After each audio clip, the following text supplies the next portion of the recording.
Madhuri Satish Khiste. Ding dong ding ding dong ding ding dong ding ding dong ding ding dong ding ding. Madhuri वहिनी आल्या, जोरात टाळ्या वाजवा वहिनीसाठी. बया वहिनी काही माझ्याकडे नाव भारी आहे. हा त्यांनीच ठेवले.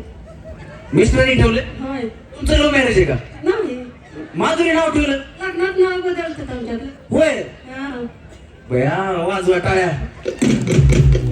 म्हणजे मला एक सांगा, मग आता त्यांनी माधुरी ठेवलं, मग तुम्ही त्यांचं नाव काय ठेवलं? नाही, आहे तेच. तुम्ही एखाद्या हिरोचं ठेवायचं ना. नाही, आहे ते चांगलं आहे. बरं ठीक आहे, आता हाय तेच चांगलं, पण तुम्हाला त्यांनी आहे ना हिरोईन म्हणून स्वीकारलं, माधुरी म्हणून, बरोबर ना? तुम्हाला जर त्यांना बघायचं असेल असं हिरोईनच्या दृष्टीनेच, तर तुम्ही कुठला हिरो त्यांच्यामध्ये बघता? तसं काय नाही अजून. तरी एखादा हिरो म्हणजे ह्या हिरो